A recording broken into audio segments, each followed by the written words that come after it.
The dark. Exterior, forest, day. A solitary figure walks along an isolated dirt road that snakes through a pine forest.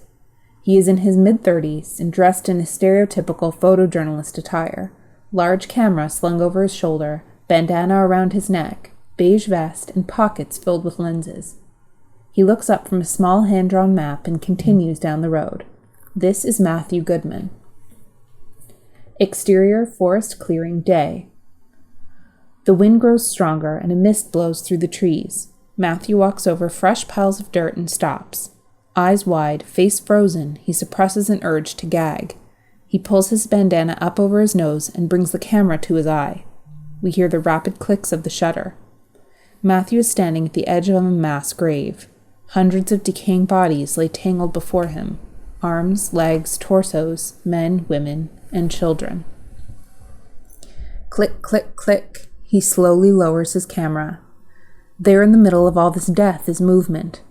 A little arm struggles up, then a head, long blonde hair covered in blood. It is a little girl struggling to get out from under the corpses.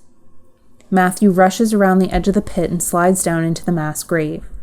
Struggling over the rotting dead, Mathew tries to reach the girl. The girl struggles to reach out as Mathew pushes his way through the death and decay. With one final stretch, he grabs the hand of the girl and pulls her towards him. Now up close, Mathew finally sees her clearly. The rotted flesh of what remains of her face looks up at him with empty, dead eyes. An inhuman moaning escapes her mouth. He desperately scrambles backwards, trying to break free. The girl's moaning is now joined by more muffled sounds. Other bodies start to move as if slowly waking up. Hands grasp at Mathew's arms and legs, pulling him down into the darkness. Mathew screams. Interior airplane cabin, day. Mathew violently wakes from his dream, knocking the tray in the seat in front of him and sending a dozen miniature empty bottles flying. An Asian female flight attendant across an empty plane shoots him a dirty look.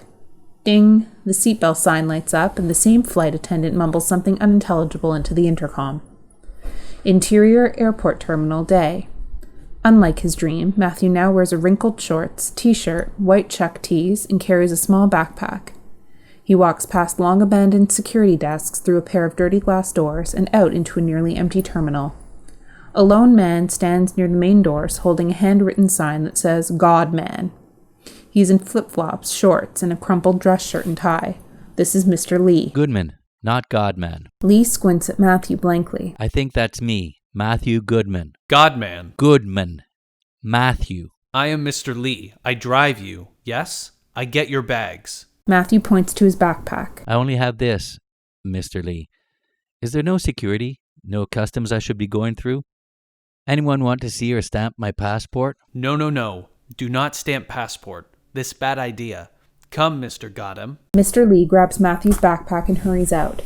It takes Mathew a second to register everything. Mr. Lee sticks his head back through the doors. You come now, please. Exterior airport, day. A wall of hot, humid air hits Mathew as he follows Lee past a number of auto rickshaws, known as tuk-tuks. Mathew pats his pockets, finds his cell phone, and checks the screen. No service.